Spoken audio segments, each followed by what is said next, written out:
हे नाथ मुझने मति शुद्ध देजो, हइये सदा सेवक भाव રહેજો। છો શબ્દો મારા પણ યાપ આવીને કહેજો, રાજી થઈ અક્ષર ભાવ દેજો, રાજી થઈ અક્ષર ભાવ દેજો। સ્વામિનારાયણ સાક્ષાત અક્ષર પુરુષોત્તમા, સર્વેભ્યં પરમાં શાંતિમ આનંદમ સુખમર્પયેત। શ્રી સ્વામિનારાયણ ભગવાનની જય। અક્ષર પુરુષોત્તમ મહારાજની જય। ગુણાતીતાનંદ સ્વામી મહારાજની જય। પ્રમુખ સ્વામી મહારાજની જય। પ્રગટ ગુરુ હરિ મહંત સ્વામી મહારાજની જય। સુરત અક્ષરધામ મહોત્સવની જય। દરેક દિવ્ય હરિભક્તોને રવિ સભાના જય સ્વામી નારાયણ। આજના પ્રવચનનો મુખ્ય વિષય, આમ તો પંચ વિષય, જ્યારે શબ્દ સાંભળીએ ત્યારે ઘણી બધી વખત આપણને એવું લાગે છે કે આ પંચ વિષયો રહ્યા, એના લીધે જ તે આપણે સુખી નથી રહી શકતા। એ શબ્દ, સ્પર્શ, રૂપ, રસ અને ગંધ, આ પંચ વિષયોની આસક્તિ જ એ વ્યક્તિને ઘણી વખત દુઃખી કરતી જોવા મળે છે। તો આજે આપણે આ રવિ સભાની અંદર આ પંચ વિષયમાંથી કઈ રીતે નિવૃત્ત થઈ શકીએ, શા માટે પંચ વિષયની નિવૃત્તિ જરૂરી છે, અને એવું તે આપણે શું સમજીએ કે આ પંચ વિષયમાંથી આપણે નિવૃત્ત થઈ જઈએ તો આપણે એક સારંગપુરનું પહેલું વચનામૃત છે કે જેનું મથાળું છે મન જીત્યાનું।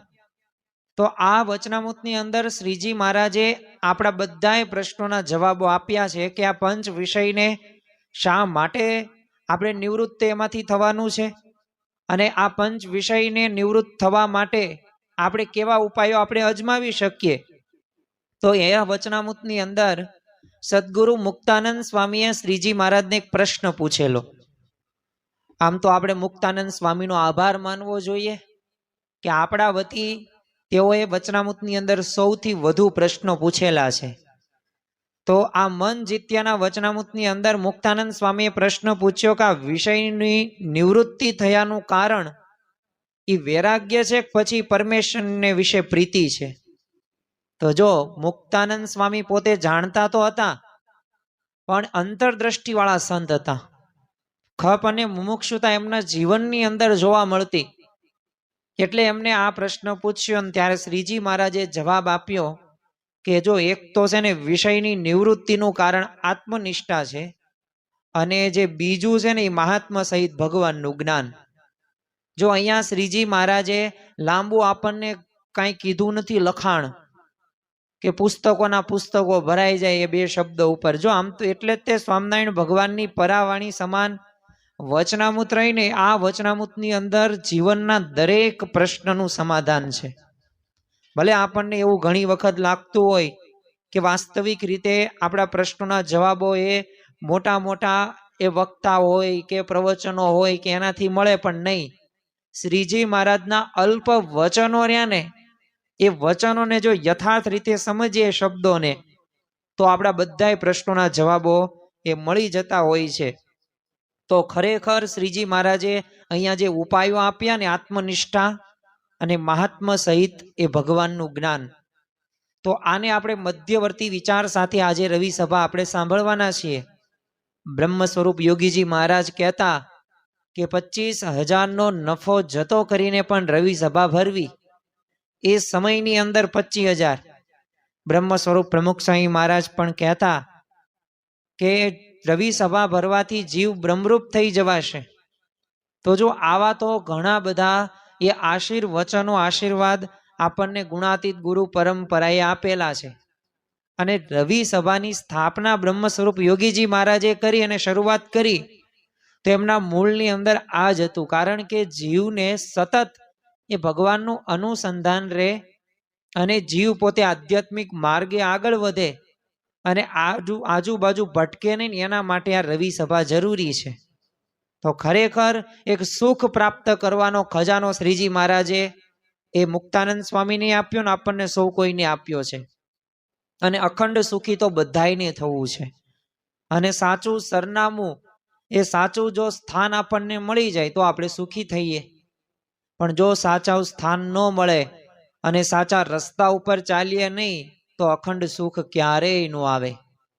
આપણા મતે આપણી વિચારધારા કેવી છે કે ધન, પૈસા, સંપત્તિ, આવડત કે કળા તો એ બધું મળી જાય એટલે સુખી, પણ જો એ સુખની વ્યાખ્યાની અંદર ન આવે, એ ખરેખર અખંડ સુખની એ દિશા રહીને આપણે ખોટી પકડી, વિચારધારા જ આપણી ખોટી છે. આજે તમે જુઓ કે દુનિયાની અંદર મનુષ્ય માત્ર પોતે સુખ થવા માટે વલખા એ બહાર મારતા જોવા આપણને મળે છે. કોઈક જાજી ધન સંપત્તિ પાછળ પડ્યું છે, કોઈક પૈસા પાછળ, કોઈક આવડત પાછળ, પણ ખરેખર એ જે આપણે જે આંધળી દોટ છે ને એમાં કોઈ વ્યક્તિ સુખી નથી થઈ શક્યું.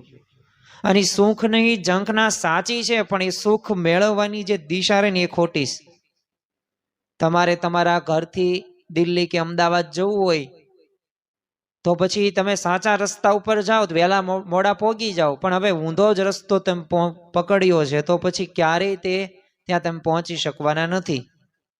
એમ આપણા જીવનની અંદર એક સતત આપણે અનુસંધાન રાખવાનું છે કે સાચું સુખ કઈ દિશાની અંદર છે ને કઈ જગ્યાએ છે.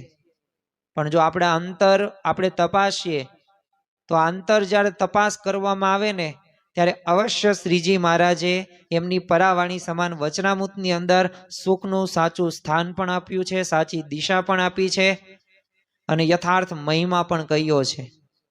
તો એટલે જે શરૂઆતની અંદર મુક્તાનંદ સ્વામીએ જે પ્રશ્ન પૂછ્યો ને, મન જીતવું હોય તો એવા પુરુષના કેવા લક્ષણો હોય, તેના ઉત્તરની અંદર શ્રીજી મહારાજે શું જવાબ આપ્યો? તો પંચ વિષયનો જો તમે અતિશય ત્યાગ કર્યો તો એને મન જીત્યું જાણવું. હવે પંચ વિષયનો જો ત્યાગ કર્યો ન હોય તો સમજવું હજી આપણે મન જીત્યું નથી. પણ મુક્તાનંદ સ્વામી આવો બીજો પ્રશ્ન પૂછે છે કે આ અમારે આ પંચ વિષયનો તમારે જીતવા છે. તમે કીધું કે મન જીતવું હોય તો પંચ વિષયોમાંથી નિવૃત્ત થવું પડે, પણ આવું નિવૃત્ત કેવી રીતે થાય? એકે એક મહારાજના એ જવાબ હોય ને તો જવાબો પણ ન સમજાય ને તો તરત મુક્તાનંદ સ્વામી પ્રશ્ન પૂછી લેતા. જિજ્ઞાસા વૃત્તિ જબરજસ્ત મુક્તાનંદ સ્વામીમાં જોવા મળતી હતી અને એ જિજ્ઞાસા વૃત્તિથી જ તે આપણને ઘણા બધા શ્રીજી મહારાજના કૃપા વાક્યો હોય, વચનો હોય એ આપણને પ્રાપ્ત થતા જોવા મળ્યા છે. તો હવે એ જે બે જવાબ આપ્યા ને શ્રીજી મહારાજે, આત્મનિષ્ઠા અને બીજું મહાત્મ જ્ઞાને સહિત ભગવાનનું જ્ઞાન, તો આ વિષય ઉપર જ તે આપણે વાત આજે કરવાના છીએ. પણ એ પૂર્વે આપણે થોડુંક સમજીએ કે આ પંચ વિષયો કેમ દુઃખનું કારણ છે. તો જો પંચ વિષય એટલે શું, તો એમાં તો 5 વિષય આવે: શબ્દ, સ્પર્શ, રૂપ, રસ અને ગંધ.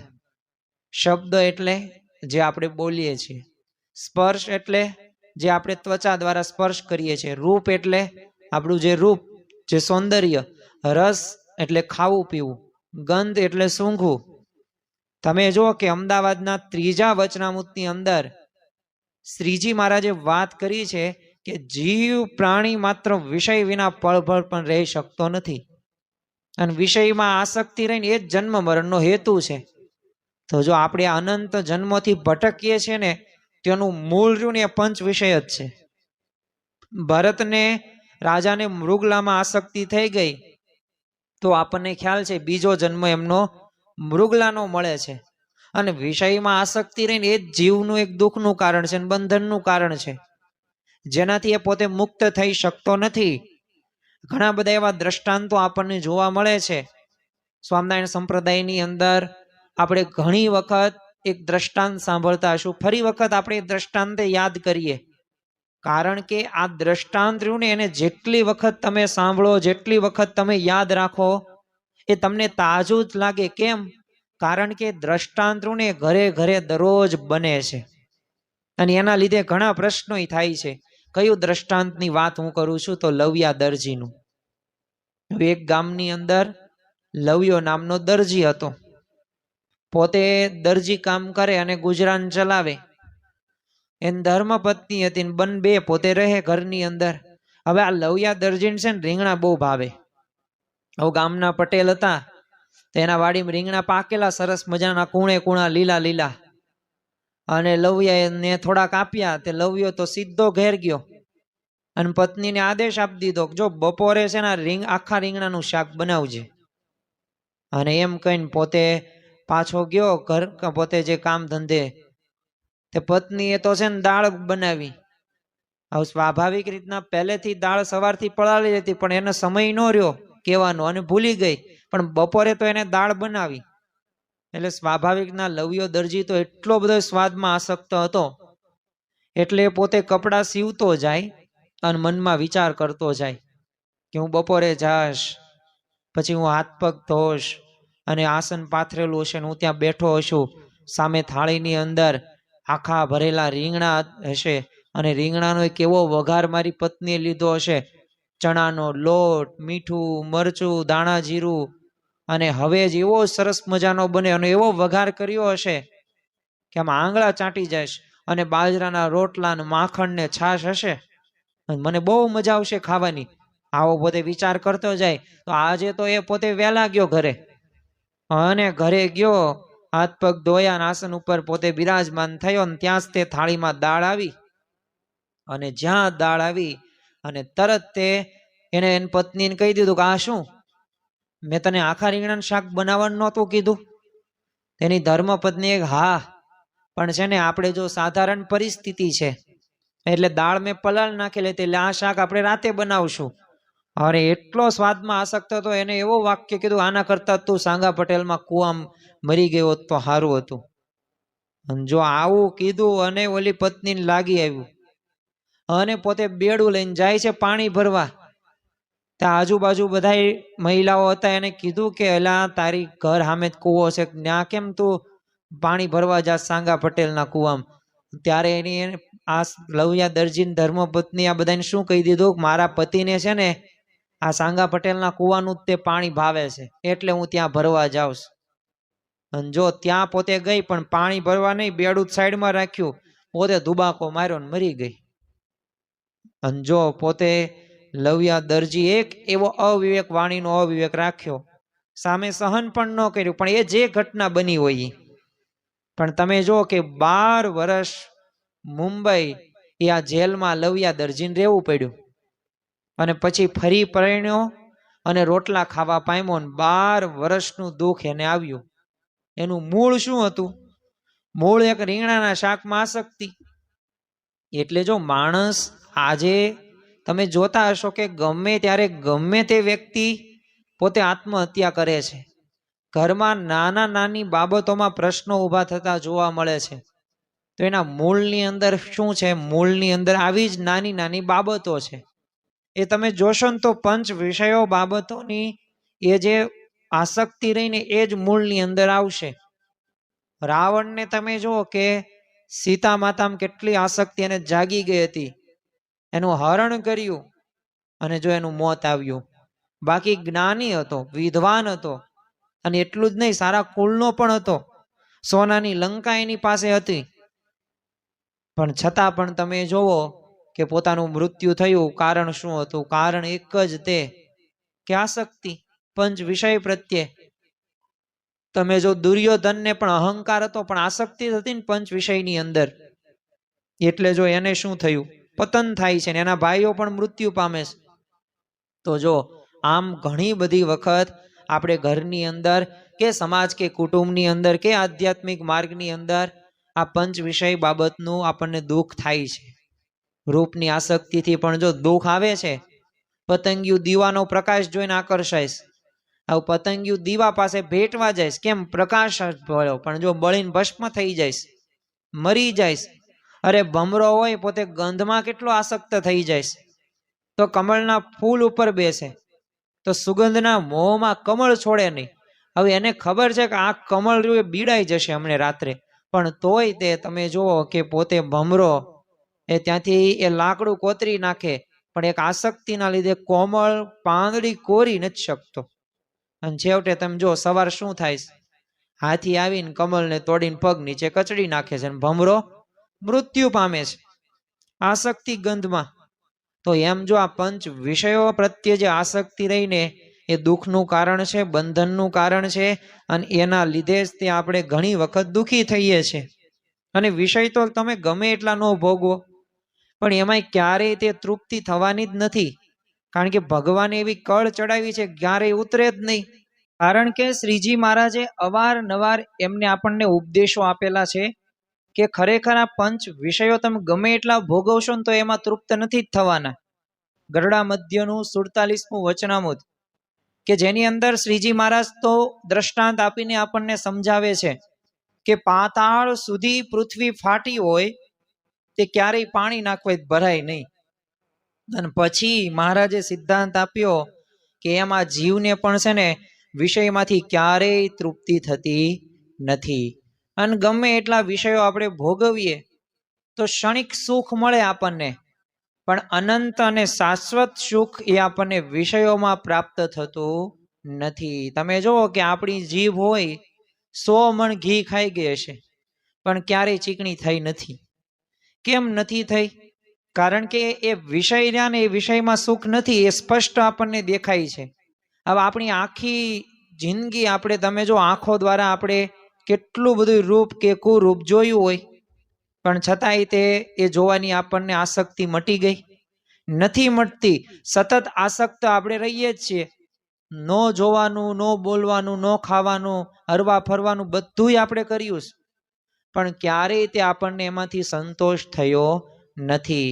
તમે જો જીભ સ્વાદ જેને આપણે કહીએ છીએ ને પંચ વિષયની અંદર એ જે આવે છે એક પ્રકારનો રસ, તો એક વિષયમાં રસ છે તૃષ્ણા. તમે જો એક કહેવાય છે તૃષ્ણાનો જીર્ણો વયમ એવ જીર્ણ, એટલે કે તૃષ્ણા જીર્ણ થતી જ નથી ને આપણે એ જીર્ણ થઈ જઈએ.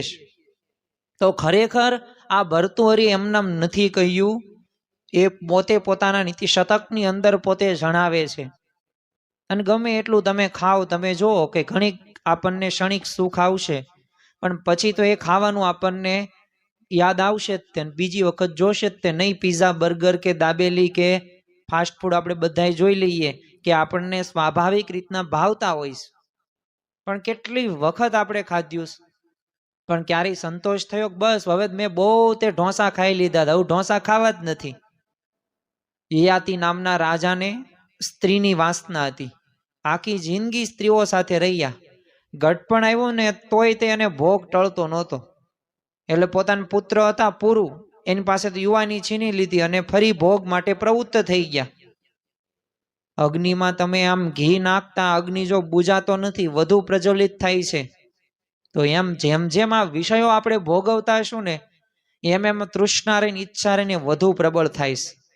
એટલે ગુણાતીતાનંદ સ્વામીએ કહ્યું છે કે પડછાયાને જેમ પાર ન આવે એમ વિષયોને પુગાય એમ નથી. અને વિષયોમાં સુખ નથી એવી મોટાએ કલમ પણ નથી કરેલી. ગુણાતીતાનંદ સ્વામીએ પોતાની વાતોની અંદર કીધું. એટલે ગમે એટલું ભોગવશું કે પછી ગમે એટલું ખાશું પીશું કે તોય તે ક્યારેય સંતોષ આપણને એમાંથી મળવાનો નથી. તો હવે વિષયમાંથી નિવૃત્તિ શા માટે જરૂરી છે? આ પણ આપણને પ્રશ્ન થાય ને. જો આપણે આજે આ રવિ સભાની અંદર વિષયની નિવૃત્તિ કેવી થાય ને અને કેવી રીતે થાય એની વાતો તો કરવાની જ છે, પરંતુ આ પહેલા તો પંચ વિષયોને અને આ વિષયોને થોડુંક સમજીએ ને તો એ આપણે આત્મજ્ઞાન અને આત્મનિષ્ઠા દ્રઢ થાય અને ભગવાનનો મહિમા આપણે યથાર્થ જાણી શકીએ. તો પ્રથમ જ તે શા માટે જરૂરી છે? તો આપણે સર્વ કોઈએ સુખ લેવું છે. કેવું સુખ લેવું છે? ભગવાન જેવું સુખ લેવું છે. તો ભગવાનનું સુખ લેવા માટે વિષયમાંથી આપણે નિવૃત્તિ જરૂરી છે. ગુણાતીતાનંદ સ્વામીએ પોતાની વાતની અંદર કીધું છે ભગવાન મળ્યા છતાંય અશાંતિ રહે છે, તો એનું કારણ શું છે? પંચ વિષયમાં રાગ. અને ભગવાનનું સુખ લેવા માટે વિષય ત્યાગ કરવો જરૂરી જ છે. જેણે જેણે પણ વિષયોનો ત્યાગ કર્યો છે એ પોતે સુખી રહી શક્યા છે. અને ભગવાનનું સુખ આવતું નથી ને એનું કારણ તે વિષયોને આપણે અદ્ધર જાલી રાખ્યા છે. હવે સ્વાભાવિક રીતના કરોડો રૂપિયા સામું તેમ જોવો નહીં અને લાખ રૂપિયામાં તે દિવસ પસાર કરો તો એ પછી ક્યારેય તે તમે કરોડ રૂપિયા પામી ન શકો. તો એવું વાત થઈ. એક છે ને બ્રાહ્મણ હતો, હવે લગ્નની કંકોત્રી લઈને યજમાનના ઘરે જતો. તે જોડીમાં દાળિયા એને ભરેલા હતા ને એવા વિચારથી કે આપણે વચ્ચે વચ્ચે દાળિયા ખાતા જશું ને પાણી પીતા જશું, એટલે પંથ રસ્તો જે લાંબો છે એ પણ કપાઈ જાય અને આપણે ટાઈમે ત્યાં પહોંચી જઈએ અને બહુ આરામની બહુ બીજી જરૂર ન પડે. એટલે રસ્તામાં દાળિયા ખાતો જાય ને પાણી પીતો જાય. તે ગામ પહોંચ્યો ને ત્યાં તો પેટ આખું ભરાઈ ગયું, કારણ કે દાળિયા ઘણા બધા એને લીધેલા હતા. તે યજમાનના ઘરે પોતે આવે છે. યજમાન આગતા સ્વાગતા બ્રાહ્મણની કરે છે, આસન પાથરે છે, સરસ મજાનો થાળ તૈયાર લઈને આવે છે. હવે લાડુ બનાવેલા હતા કાજુ બદામ વાળા અને ચોખ્ખા ઘીમાં બનાવેલા. હવે એક ટુકડો મોંમાં મૂકી શક્યો નહીં અને પેટ ને ફૂટવા લાગ્યું અને બોલતો થયો, હાય દાળિયા, હાય દાળિયા, આવું બોલતો ગયો. તો જો એમ આપણે પણ જો વિષય રૂપી દાળિયા ભર્યા હશે ને તો ભગવાનના સુખના લાડુ આપણે જમી શકશું નહીં. સર્વ કોઈને સુખી તો થવું જ છે, દરેકની ઈચ્છા છે ને એના માટે જ આપણે પ્રયત્ન કરીએ છીએ, પણ નથી સુખી રહી શકતા તો એના મૂળની અંદર આવી બાબતો હોય છે, નાની જ બાબતો હોય છે. આ વિષયો રહ્યા ને એ સામાન્ય જ લાગે. સ્પર્શ હોય, તમે ગંધ હોય, શબ્દ હોય, રૂપ હોય, સામાન્ય વાત છે. સાહજિક રીતે આપણને જો એનો યોગ થઈ જાય, પણ એમાં જે બંધન રહ્યું ને, એ જે આસક્તિ રહીને એ જ વ્યક્તિને દુઃખનું મુખ્ય કારણ બને છે. અને એટલે જ તે શંકરાચાર્ય પણ પોતે કહે છે, વિષયાન વિષયવત ત્યજતે, એટલે કે વિષયોને ઝેરની માફક ત્યજવા જોઈએ. સિંહ નજીક આપણે જઈએ, સાપ નજીક જઈએ, વીછી નજીક જઈએ? ન જઈએ. કેમ? ખબર છે, ઓળખાણ થઈ ગઈ, શત્રુ મનાઈ ગયા. આપણા બહેન કે ભાઈને કોકે માર્યા હોય, ટાંગો ભાંગી નાખ્યો હોય, માથું ફોડ નાખ્યું હોય, તો એ દુશ્મનને ભાળીએ આપણે, દુશ્મન જ કહીએ ને આપણે તો. નકર એ તે પોતે માણસ જ છે, છતાં દુશ્મન કેમ કહી દીધો? કારણ કે એ આપણા ભાઈ કે આપણા બહેનને એનું અહિત આપણે આપણા બહેન ભાઈનું કરેલું છે, એટલે તો એ આપણને દીઠોય ગમે નહીં. એટલે સ્વભાવને વિશે જેમ શત્રુપણું રાખવાની મહારાજે વાત કરી છે, એવી જ રીતે આ વિષયોનો યોગ થાય ને તો ત્યારે પણ એવો શત્રુપણું જો રાખીશું તો અવશ્ય આપણે સુખી રહેશું. હવે આપણા મુખ્ય મુદ્દા ઉપર આવીએ. આપણને પ્રશ્ન થતો હશે તો અત્યાર સુધી શું હતું? મુખ્ય મુદ્દા નહોતા? નહીં, બધાય મુખ્ય મુદ્દા જ હતા. અને એ બધાય મુદ્દાઓને આ બધાને આપણે સમજવા જ પડે, કારણ કે જો આપણે પંચ વિષયને ન સમજીએ, વિષયોને ન સમજીએ, ભગવાનનું સુખ જ સમજીએ નહીં, તો પછી કઈ રીતે વિષયોમાંથી આપણે નિવૃત્ત થઈ શકીએ? એટલે મહિમા તો સમજવો પહેલા જરૂર છે. જેનો મહિમા સમજાઈ ગયો એનો વાંધો નથી આવતો. તો હવે શ્રીજી મહારાજ એ વિષયની નિવૃત્તિ કેવી રીતે થાય ને એના ઉપાયો બતાવે છે. અને એ ઉપાયો જો પ્રમાણે આપણે જીવન જીવતા હોય અને એ પ્રમાણે જો નિત્ય અનુસંધાન રાખીએ તો અવશ્ય આપણે સુખી રહીએ અને જે આ પંચ વિષયોમાંથી આપણે નિવૃત્ત પણ થઈ શકીએ છીએ અને અખંડ ભગવાનનો આનંદ અને સુખમાં રહીએ. હવે કેવી રીતે એ નિવૃત્તિ થાય? તો બે ઉપાય શ્રીજી મહારાજે વજરામૃત સારંગપુરના પહેલામાં કીધા છે. એમાં પહેલો જ તે ઉપાય શું કીધો? કે આત્મજ્ઞાન. પણ હવે આત્મજ્ઞાન એટલે શું? તો આત્મજ્ઞાન એટલે આત્માના સ્વરૂપનું યથાર્થ જ્ઞાન આપણે એ સિદ્ધ કરવાનું, મહિમા સમજવાનો. આપણે કોણ છીએ? તો આપણે આત્મા છીએ. નિજાત્માનમ બ્રહ્મ રૂપમ દ્રેહતીય વિલક્ષણમ. તો આ સિદ્ધાંતોને આપણે આ જ કરવાનું છે, કરીને આ જ કરવાનું છે, આ પ્રમાણે જ જીવવાનું છે. લોયાનું છઠ્ઠું વચનામૃત કે જેની અંદર શ્રીજી મહારાજે વાત કરી કે દેહાભિમાન રૂપ એક દોષ એવો છે ને કે જેમાં સર્વે દોષ રહ્યા છે. એટલે યોગી બાપા પણ કહેતા સુપ્રિડેન્ટેન પ્રકૃતિ આ માન છે, એટલે કે દેહાભિમાન છે. ઈગો, અહંકાર જેને આપણે કહીએ છીએ. થોડુંક સારું કામ કરીએ ને તરત અહંકાર આવી જાય. આપણી કરતા બધાય બીજા નીચા આપણે ગણ નાખીએ તો જો આપણે અહંકારના લીધે દુઃખી થતા જોવા મળીએ છીએ.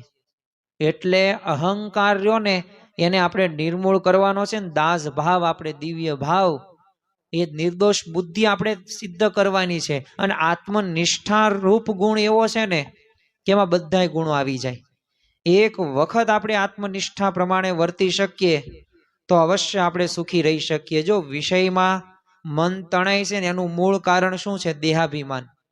કારણ કે હું દેહ છું. હવે આ દ્રઢતાને લીધે જીવ શરીર દ્વારા વિષયો તરફ ખેંચાય છે અને એના મૂળની અંદર સ્વાભાવિક રીતે એ જ બાબતો છે કારણ કે જ્યાં સુધી આપણા દેહના લાલન પાલન પોષણ અને આપણા દેહ સંબંધી સગા સંબંધીમાં આસક્ત હશું ને, ત્યાં સુધી આપણે ભગવાનનું સુખ નહીં લઈ શકીએ, ભગવાન જેવો આનંદ નહીં લઈ શકીએ. જેને જેને પણ પોતાનું સાચું સ્વરૂપ જો નહીં ઓળખે ને, તો એ પોતે ક્યારેય સુખી નહીં થઈ શકે. એટલે સ્વામિનારાયણ ભગવાન અને આપણી ગુણાતીત ગુરુ પરંપરા આત્મનિષ્ઠા આત્મજ્ઞાનની વાત કરે છે, અને જરૂરી છે. જો નહીં સમજીએ ને તો પછી પરિવારના સભ્યો થોડુંક એવું વર્તન કરશે ને કંઈક કંઈક બોલશે આધ્યાત્મિક માર્ગની અંદર, તો આપણને ખોટું લાગી જશે. અરે સત્સંગ સાવ ચૂથાઈ જશે, અને સત્સંગમાં રહેવું પણ આપણને નહીં ગમે. ઘણા એવા ઉદાહરણો દ્રષ્ટાંતો આપણે જોયા છે, સાંભળેલા છે, કે ઘણા બધા વર્ષોથી સેવા કરતા હોય, સત્સંગ કરતા હોય, પણ માન ગવાય તો જો તરત સત્સંગમાંથી પોતે ટાટા બાય બાય કહી દે છે. તો એના મૂળની અંદર શું છે? એના મૂળની અંદર છે આ જ બાબતો, કે યથાર્થ રીતે આપણે જોડાવાનું, પણ એ રીતે આપણે જોડાતા નથી ને એ રીતે સમજતા નથી. આપણે આત્માનું સાચું સ્વરૂપ સમજવાનું છે, અને તો જ તે આ વિષયોમાંથી આપણે બહાર આવી શકીશું. બાકી દેહ કરશું ને તો જીવ છો ને શરીર દ્વારા વિષયો તરફ જ ખેંચાશે, અને એમાં ક્યારેય સુખ નથી, જે આપણે શરૂઆતમાં વાત કરી. સદગુરુ મુક્તાનંદ સ્વામી એટલે જ કહે છે કે જ્યાં લગી દેહને હું કરી માનશે, જ્યાં લગી દેહને હું કરી માનશે, ત્યાં લગી ભોગ વિલાસ ભાવે. એ ભોગ વિલાસ ભાવે છે ને, તો એના મૂળની અંદર શું છે? તો એ આપણે દેહપણું, દેહ ભાવ રાખીએ છીએ. અને જો દેહ ભાવ ટળે તો વિષય ટળે, નહીતર દોડધામ થાય, કંઈ મળવાનું નથી. કસ્તુરી મૃગની નાભીમાં જો સુવાસિત કસ્તુરી હોય, પણ આ કસ્તુરીની સુગંધ ક્યાંથી આવે છે? હવે એ શોધની અંદર એ મૃગને આખું જંગલ ખૂંદી વળે છે કે આવી સરસ મજાની આ સુગંધ ક્યાંથી આવે છે, પણ પકડી શકે? ન પકડી શકે. અને છેવટે તમે જુઓ કે મૃગલું થાકીને પડે ને ગૂંચળું વળે, અને ત્યાં તો મોં નાભી પાસે જાય ને પછી એને ખબર પડે સુગંધ તો મારામાં જ છે. પછી જો પાછી વૃત્તિ વાળે તો એને ખબર પડે કે સુખ આત્મામાં, એટલે કે પોતાનામાં જ છે. આપણે સુખ ક્યાં જ ગોતવા જઈએ છીએ? તમે જો આપણે બધા સૌ કોઈની આ વાસ્તવિકતા છે કે આપણે બહાર સંબંધીઓમાં, કુટુંબીઓમાં, ઘરના પરિવારના સભ્યોમાં, સુવિધામાં, વ્યવસ્થામાં, ધંધા વ્યવસાય નોકરીમાં, રૂપિયામાં, ધનમાં, સંપત્તિમાં, આ બધામાં આપણે સુખ શોધવા જઈએ છીએ. પણ હવે એવું નથી લાગતું કે આપણે એ જે મૃગલા જેવું જ કામ કરીએ છીએ? ખરેખર તો એ સુવાસિત કસ્તુરી આપણા આત્મામાં છે. આત્મા અજર અવિનાશી સુખરૂપ છે, કોઈ એને દુખી ન કરી શકે. પણ એ આત્મજ્ઞાન ને આત્મનિષ્ઠા દ્રઢ કરવી ને એ પાછી અઘરી છે. પણ જો સતત અનુસંધાન હોય, અભ્યાસ હોય, થઈ શકે. અને ગઢડા પ્રથમના 20મા વચનામૃતની અંદર શ્રીજી મહારાજે કીધું છે કે જે પોતે પોતાના સુખને જોતો નથી ને ભોગવતો નથી, તો એ અજ્ઞાનીમાં અતિશય અજ્ઞાની છે. તો જો શ્રીજી મહારાજનો કહેવાનો મતલબ શું?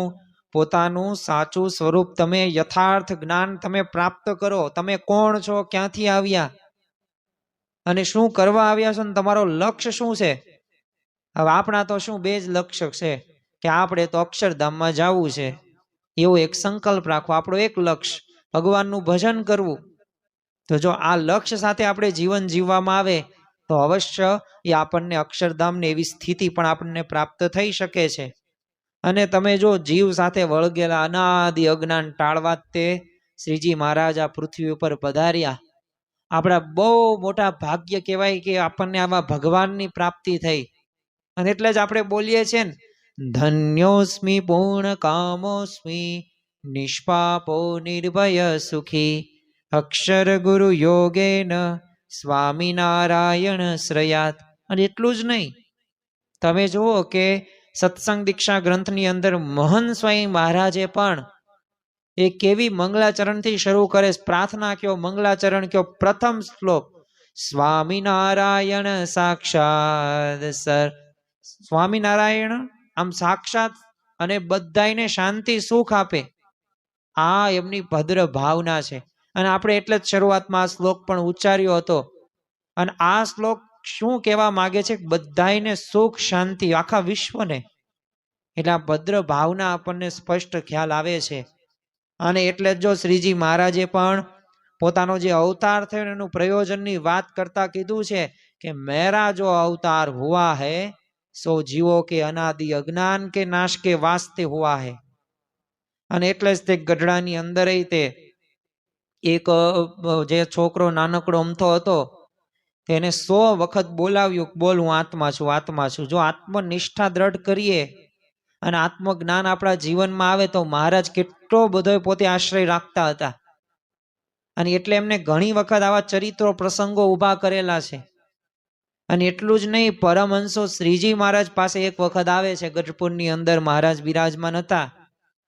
અને એ પરમહંસોએ મહારાજને કીધું, મહારાજ જો તમે કહેતા હોય ને તો અન્ન ન જમીએ, જો તમે કહેતા હોય તો પાણી ન પીવીએ, જો તમે કહેતા હોય ને તો આંખનું મટકું ન મારીએ, અને જો તમે કહેતા હોય ને તો હિમાલયમાં ઉઘાડે શરીરે અમે રહીએ.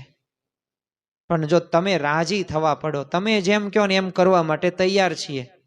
હવે આવી આકરી તપસ્યાની વાત કરી, પણ તોય તે મહારાજ તો ત્યારે રાજી તો થયા. એમની આ બધી તૈયારી સાંભળીને કે ઓહો આટલી બધી આમની તૈયારીઓ છે, મને રાજી કરવાનું, પ્રસન્ન થઈશ. પણ પછી શું કહે છે, એક વાત કહું માનો તેહ, આપડે આત્મા નહીં દેહ, માનો ચૈતન્ય રૂપ તમારું, દુઃખ રૂપ દેહ તેહ ન્યારું. કે આ બધી તો વાત સાચી છે, પણ આપણે આત્મા નથી, આપણે આ દેહ નથી. આપણે સ્વાભાવિક રીતના આત્મા જે મૂળ પ્રણે આપણે ભૂલી ગયા છીએ. આપણે દેહનું સાચું સ્વરૂપ, પણ આપણે કોણ છીએ? આપણે તો આત્મા છીએ. ચૈતન્ય રૂપ આપણું સાચું સ્વરૂપ છે. તો જો આ વાતને દ્રઢ ત્યારે મહારાજે કરવાની વાત પરમહંસોને કરી. અને જ્યાં લગી આત્મ તત્વ ચિન્યો નહીં, ત્યાં લગી સાધના સર્વે જૂઠી. નરસિંહ મહેતાએ પણ આ જ વાત કરી. જ્યાં સુધી આપણે એ આત્મા તત્વ નહીં સમજીએ, નહીં સ્વરૂપ ઓળખીએ, જ્ઞાન નહીં પ્રાપ્ત કરીએ, ત્યાં સુધી આપણને સુખનો અનુભવ નહીં થાય. એટલે શ્રીજી મહારાજ પણ આત્મારૂપ વર્તવાની વાત કરે છે. અને એટલું જ નહીં, ગઢડા અંત્યના 21મા વચનામૃતની અંદર મહારાજે કીધું કે સત્સંગમાં આત્મસત્તા રૂપે નહીં વર્તે, તેનું રૂપ એ ઉઘાડું થયા વિના રહેશે નહીં. એટલે ક્યારેક એના માટે વિઘ્ન આવશે, એવા સંજોગો આવશે ને ત્યારે એને ખોટું લાગી જશે, સત્સંગમાં પડી જશે, એવા સંજોગો પરિસ્થિતિ બનશે. પણ એ દરેકમાં આપણે સ્થિર રહેવાનું છે. અને એ સ્થિરતા માટે શું જરૂરી છે? આપણે આત્મા રૂપે વર્તવાનું. હવે આપણને પ્રશ્ન થાય કે આત્મનિષ્ઠાથી વિષયો કેવી રીતે જીતાય? કારણ કે મહારાજે તો કીધું કે વિષયની નિવૃત્તિ માટે 2 ઉપાય છે. એમાં પ્રથમ આત્મજ્ઞાન એટલે કે આત્મનિષ્ઠા. પણ કેવી રીતે જીતાય? થોડાક આપણે ઉદાહરણો જોઈએ, દ્રષ્ટાંતો જોઈએ, તો પણ આપણને ખ્યાલ આવે કે ખરેખર જો આત્મનિષ્ઠાથી વિષયો જીતાય છે. પ્રથમ જ તે આપણે શબ્દની વાત કરીએ. તમે જો બ્રહ્મ સ્વરૂપ ભગતજી મહારાજ, હવે એમનું મહાભયંકર અપમાન થતું, છતાંય પોતે સ્થિર રહી શકતા અને સારા ભૂંડા પોતે શબ્દો ખમી શકતા. કારણ શું હતું? આત્મનિષ્ઠા. બધાયને બ્રહ્મની મૂર્તિ સમજતા. અને એટલું જ નહીં, અભાવ ગુણની તો વાત જ નહીં. તો જો આત્મનિષ્ઠાથી શક્ય છે. સ્પર્શ તમે જો, ગુણાતીતાનંદ સ્વામી પોતે કાંકરાવાળી ભૂમિ પર વિના સંકોચે સૂઈ શકતા હતા. કારણ શું હતું? એ વિષય પ્રત્યે પોતે આત્મનિષ્ઠાથી વર્તી શકતા હતા. બ્રહ્મ સ્વરૂપ યોગીજી મહારાજ સુવા માટે પથારી કે ઓશિકા ગાડલા નહીં, ભોંય પથારી જ તે, એ જ તે, જમીન જ તે. ઓશિકા તો એમના હાથ, ગમે તેવી વ્યવસ્થા જ્યાં ત્યાં જેવી રીતે જેમ તેમ ચલાવી લેતા શીખવા. યોગીજી મહારાજની યોગી ગીતામાં આપણને ઉપદેશ છે. અને ખરેખર આ ગુણાતીત ગુરુ પરંપરા આ રીતે સ્પર્શ ઉપર એમને વિજય પ્રાપ્ત કરેલો છે. વિષયો પ્રત્યે એમને વિજય છે. માયાથી પોતે પર છે. તો જો એ રીતે સ્પર્શ પણ વિષય ઉપર આપણે જીતી શકાય છે. પછી સ્વાદ, તો તમે જુઓ કે પ્રમુખ સ્વામી મહારાજે ક્યારેય તે એમને એવી અપેક્ષા કે ઈચ્છા નથી દર્શાવી કે મને આ ભાવે. અરે એમના જે સેવક સંતો એમને પણ ખ્યાલ નથી કે પ્રમુખ સ્વામી મહારાજને શું ભાવતું હતું. અત્યારે મહંત સ્વામી મહારાજ પણ તમે જુઓ કે પોતે કેવું નિસ્વાદી જીવન જીવી રહ્યા છે. અરે તમે ગુણાતીતાનંદ સ્વામીનો તો ખોરાક શું, ભોજન શું, બાજરાનો રોટલો, એ પાછું 1-2 દિવસ ચૂનો, છાશ અને મીઠું, બસ પૂરું. 40 વર્ષ સુધી મહંત સ્વામી મહારાજે તમે જુઓ કે કોઈ પણ પ્રકારનું એક તમે મોળું તીખું ખારું નહીં, સાવ એટલે સાવ એવું જ જમવાનું. અને કેવું શાક, પરવળનું શાક અને મોળા મગ, તો આવું જ પોતે જમતા હતા. અને એટલે જો મીઠાવાળો શીરો પ્રમુખ સ્વામી મહારાજ ફરિયાદ વિના જમી ગયેલા. તો જો આત્મનિષ્ઠા હોય ને તો એને જ દેવભાવ ન હોય. ભગતજી મહારાજ તમે જો 2 દિવસ ઉપવાસ કરે અને 3જા દિવસે પારણા કરતા. તો દિવસમાં 23 કલાક પાછી સેવા કરવાનું. આનું મૂળ શું હતું? આત્મનિષ્ઠા હતું. એ દેહના સુખ સામે નહીં, આત્મનિષ્ઠા સામે જોતા હતા એટલે પોતે કરી શકતા. ઉમરેઠમાં ખૂબ પેટ ભરીને રસ રોટલી જમાડ્યા. પછી જો મહારાજે કીર્તનો ગાવાનું કીધું તો આંબા નીચે ઊભા ઊભા ગુણાતીતાનંદ સ્વામીએ 2 કલાક કીર્તનો ગાયા. તો જો આત્મનિષ્ઠા દ્રઢ હોય ને તો શક્ય બને. યોગી બાપાને માંઝામાં લાલ મકોડા કરડ્યા, એક પણ શબ્દ ન પોતે બોલ્યા. ગાતરીની અંદર હતા, અમુક ખંખેરા શરૂઆતમાં સેવક સંતોએ, પણ અમુક તો રહી જ ગયા હતા. છતાંય સભામાં પોતે સ્થિર રહી શક્યા જો આત્મનિષ્ઠા પ્રમાણે. પ્રમુખ સ્વામી મહારાજ તમે જુઓ, વાસદમાં 102 સેલ્સિયસ ડિગ્રીમાં તાવમાં 122 પધરામણીઓ કરી. હવે એક ઘરે તમારે ઓછામાં ઓછું 5-10 મિનિટ તો બેસવું પડે ને. 122 પધરામણી એટલે કેટલો આખો દિવસ પધરામણી અમને કરી. પછી બીજા દિવસે તે વ્યસ્ત શેડ્યુલ કાર્યક્રમ તો હોય જ તે. પણ છતાં પણ જો ભક્તોને રાજી કરવા માટે, ભાવો પૂરા કરવા માટે પ્રમુખ સ્વામી મહારાજે એ આપણા માટે જીવ્યા છે. અત્યારે મહંત સ્વામી મહારાજ પણ તમે જો 93 વર્ષની ઉંમરે કેવો વિચરણ કરે છે અને પોતે સેન્ટર બદલે છે. શા માટે? ભક્તોને સંતોને વધુ એ સમાસ થાય ગુણ ભાવીને, અને વધુ સત્સંગી તો થાય પણ સાચું જ્ઞાન એમના જીવમાં દ્રઢ થાય ને આ એમનો મુખ્ય હેતુ જોવા મળે છે. તમે જો આત્મારામને કોઈ પદાર્થની કાંઈ ઈચ્છા ન હોય તો કોઈને દબાય નહીં, અને એ રીતે આત્માના સ્વરૂપના જ્ઞાનથી એ વિષય તરફ લેવાય નહીં. એટલે દેહ ટકાવી રાખવા વિષય ગ્રહણ કરે પાછું, પણ એમાં આસક્ત ન થાય ને આપણે ખાઈએ પીએ હરીએ ફરીએ તરત વિષયોમાં લેવાઈ જઈએ, તરત એ કામ કરવાનું મન થાય. બીજું આપણે બધુંય ભૂલી જઈએ, આપણી સેવા હોય કે આપણું જે બાબતો. એટલે આપણે સર્વ કોઈએ આત્મનિષ્ઠા પ્રમાણે વર્તવાનું છે. બાકી સંસારની અંદર, લોકની અંદર ગમે એટલું આપણે જવાબદારી નિભાવશું, પણ એ બધી જવાબદારી ક્યાં સુધી હારે આવશે? એ જ્યાં સુધી દેહ અહીં સુધી હશે ત્યાં. પછી પરલોકમાં એ નહીં કામમાં આવે. એ તો તમે આત્મા પ્રમાણે કેટલું વર્ત્યા, અમે કેવા મુમુક્ષુ થયા, કયા કોટીના થયા, કયા કેટેગરીના થયા, વાસના કે સ્વભાવમાં નિર્મૂળ થયા, વિષયો પ્રત્યે અનાસક્ત થયા, ભગવાનમાં આસક્ત થયા કે ન થયા. તો આ બધું જ તે આપણો રિપોર્ટ એ ભગવાન લેશે. પછી જ આપણને એન્ટ્રી મળશે. જો કંઈક બાકી રહી ગયું તો બીજો જન્મ કરવો પડશે. એટલે આ આત્મનિષ્ઠા રહીને એ ખરેખર એક આપણે વાત શરૂઆતમાં કરી, પંચ વિષયની નિવૃત્તિનો આ પ્રથમ ઉપાય રહ્યો ને, એ જો આપણે અજમાવીએ તો અવશ્ય આપણે આ પંચ વિષયમાંથી નિવૃત્ત થઈ શકીએ છીએ અને અખંડ સુખી અને આનંદમાં રહી શકીએ છીએ. હવે બીજો ઉપાય શ્રીજી મહારાજે આપ્યો છે, ભગવાનનું મહાત્મય, ભગવાનનો મહિમા. જેમ આપણે શરૂઆતમાં વાત કરી એમ કે જેને જેનો મહિમા સમજાઈ ગયો છે એ રાત દિવસ એમાં પોતે પ્રવૃત્ત થઈ જાય છે. એ પછી કોઈ જોતા નથી સમયને, અને એમાં મહેનત કરે છે, પુરુષાર્થ કરે છે. તો એવી જ રીતે આ ભગવાનનો મહિમા પણ જો સમજીએ ને તો પંચ વિષયમાંથી એ સહેજે સહેજે આપણે નિવૃત્ત થઈ જવાય. હવે ભગવાનનો મહિમા સમજવા માટે આપણે પાછા થોડાક વિચારોને આત્મસાત કરવાના છે, અને એ વિચાર પ્રમાણે જો આપણે મહિમા સમજશું તો યથાર્થ રીતે ભગવાનનો મહિમા સમજાય.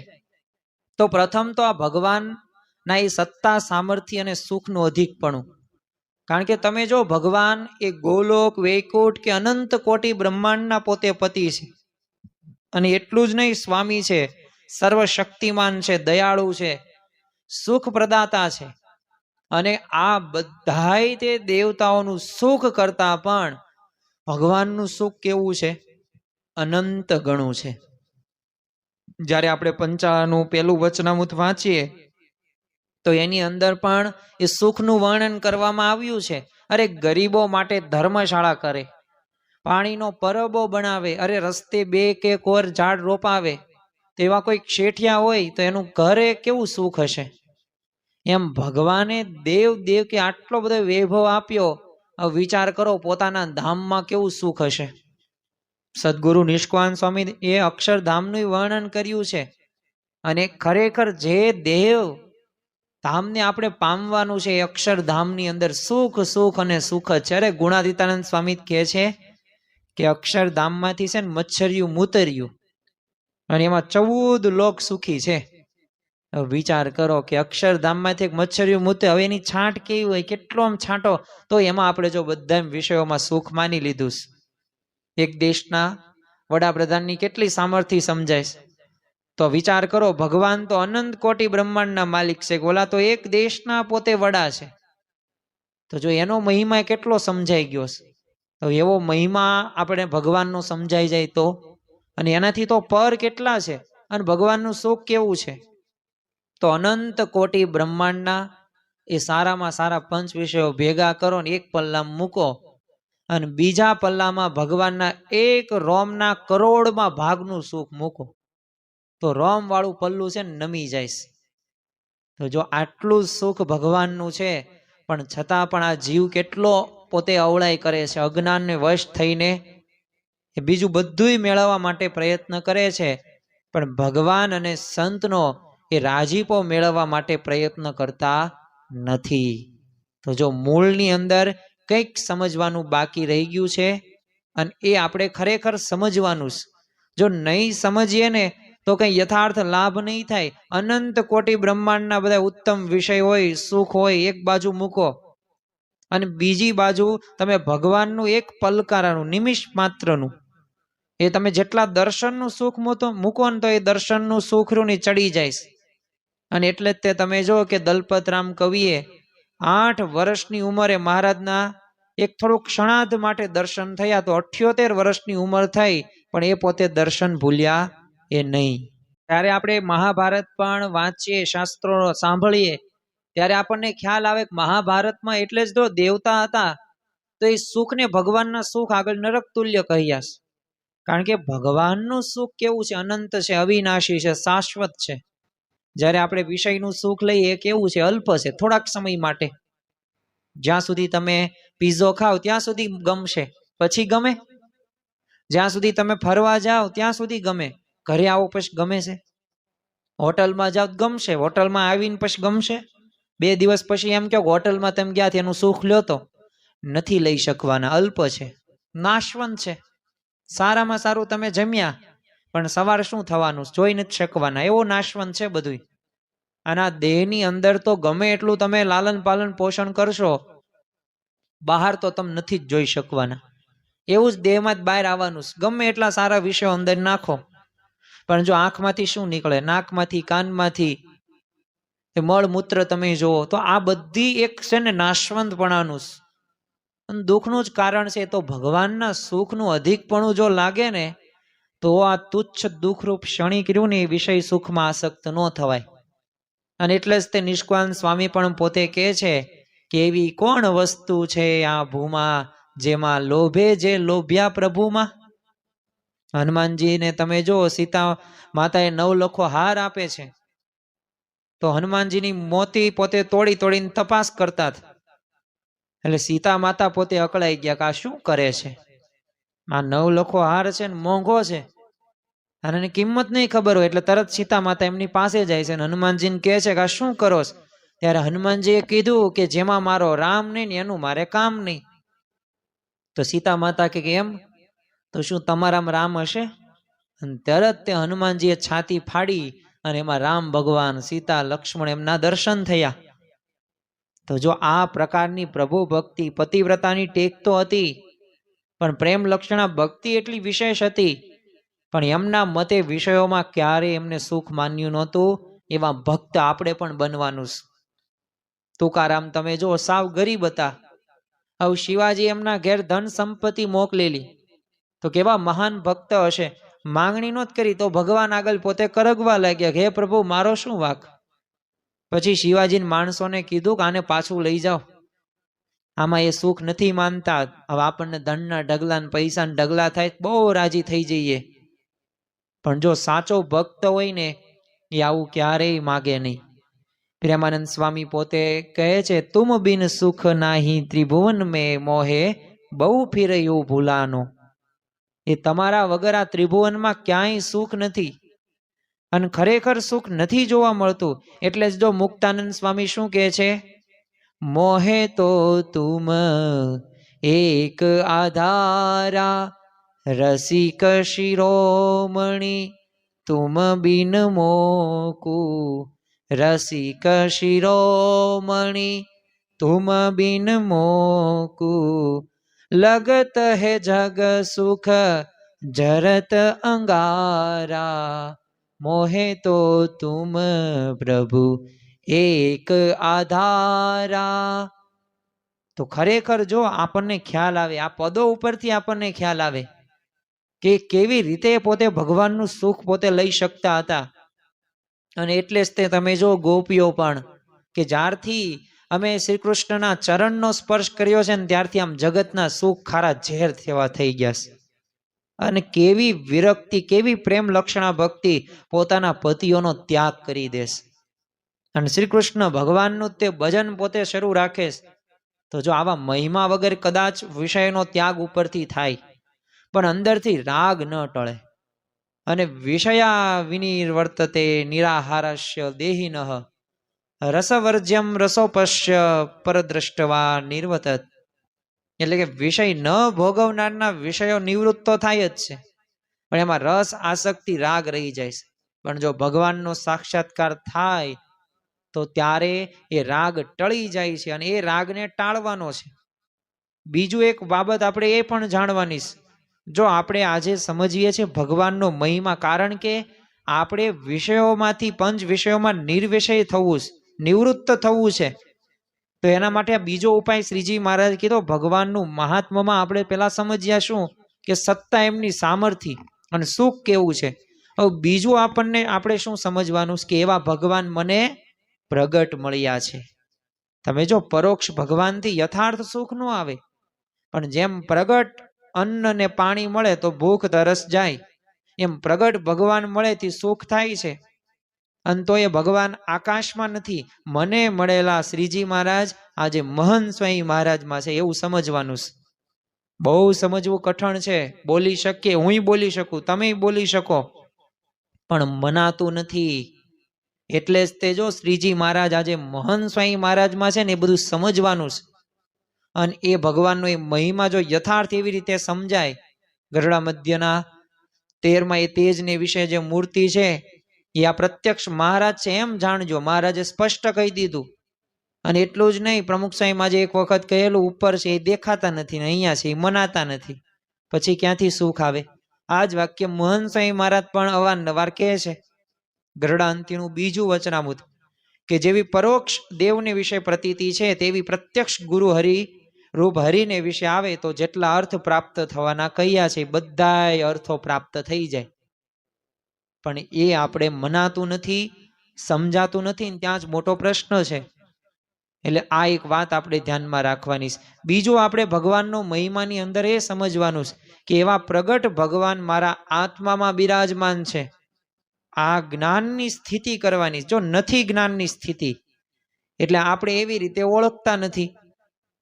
પ્રમુખ સ્વામી મહારાજ મહન સ્વામીમાં જ ઓળખાય ને, પણ છતાંય જો એમની સાથે રહેવાનો બહુ આપણને યોગ તો ઓછો મળે. પણ પ્રમુખ સ્વામી મહારાજ, મહન સ્વામી મહારાજ, એ મહન સ્વામી મહારાજ વર્તમાન કાળે ભગવાન મારા આત્મામાં અખંડ વિરાજમાન છે. તો જો એવું માનવું ને એ જ્ઞાનની સ્થિતિ છે. આ દ્વારા પૂર્ણપણું મનાય છે. એટલે બધી વાસના હોય, તૃષ્ણા હોય ને બધું ટળી જાય છે. પણ મનાવવું અઘરું છે. ગરડા મધ્યનું 21મું વચનામૃત કે જેવી પરોક્ષમાં એ પ્રતીતિ છે એવી પ્રત્યક્ષમાં આવે તો કલ્યાણના માર્ગમાં મુદ્દો હાથ આવ્યો કહેવાય. એટલે વિષય સુખ પદાર્થમાં નથી, શરીર છે તો એ પદાર્થનું એ સુખ આવે છે. શરીર સુખ ભોગવતું નથી, આત્મા છે ને એ શરીર સુખ ભોગવી શકે છે. તેથી સર્વે સુખ આત્માનું છે. એ આત્માના આત્મા પરમાત્મા છે, અને સર્વે સુખનું મૂળ કયું છે? પરમાત્મા છે. એટલે આપણે આ પંચ વિષયોમાંથી નિવૃત્ત થવા માટે બે જે ઉપાયો શ્રીજી મહારાજે કહ્યા છે, પ્રથમ તો એ કારણ આત્મનિષ્ઠા અને બીજી વાત કરી મહાત્મા સહિત ભગવાનનું યથાર્થ જ્ઞાન. તો જો આ બધાય મુદ્દાઓને આપણા જીવનની અંદર જો આપણે આત્મસાત કરીએ તો આ રવિવારના એ દિવસે આપણે સર્વ કોઈ એક સંકલ્પ સાથે આગળ વધવાનું છે કે ખરેખર અમારા જીવનની અંદર એ અમે જેમ આપણે ગયા રવિ સભાની અંદર પણ વાતો કરી હતી અને આજે પણ આપણે વાત કરી કે ખરેખર જો ભગવાનનું સુખ તો આપણે સર્વ કોઈને લેવું જ છે. ભગવાન જેવો આનંદ આપણે રાખવો છે તો એના માટે ભગવાનના વચનો પ્રમાણે જીવન જીવવાનું છે. તો આજના દિવસે મહારાજ સ્વામીના ચરણોમાં પ્રાર્થના કરીએ કે અમારા જીવનની અંદર પણ એ આ પંચ વિષયમાં અમે નિવૃત્ત થઈએ, એ આત્મનિષ્ઠા દ્રઢ કરીએ, મહાત્મય સહિત અમે ભગવાનનું જ્ઞાન એ યથાર્થ રીતે જાણીએ તો ખરેખર બધાય વિષયોની વાસનાની નિવૃત્તિ થઈ જશે. તો મહારાજે પણ આશીર્વચન આપેલા જ છે, ગુણાતીત ગુરુ પરંપરાએ પણ કહ્યું જ છે. એટલે વિષયોમાંથી આપણે અનાસક્ત થઈએ અને ભગવાનમાં આસક્ત થઈએ એ જ આજના દિવસે પ્રાર્થના. શ્રી સ્વામિનારાયણ ભગવાનની જય.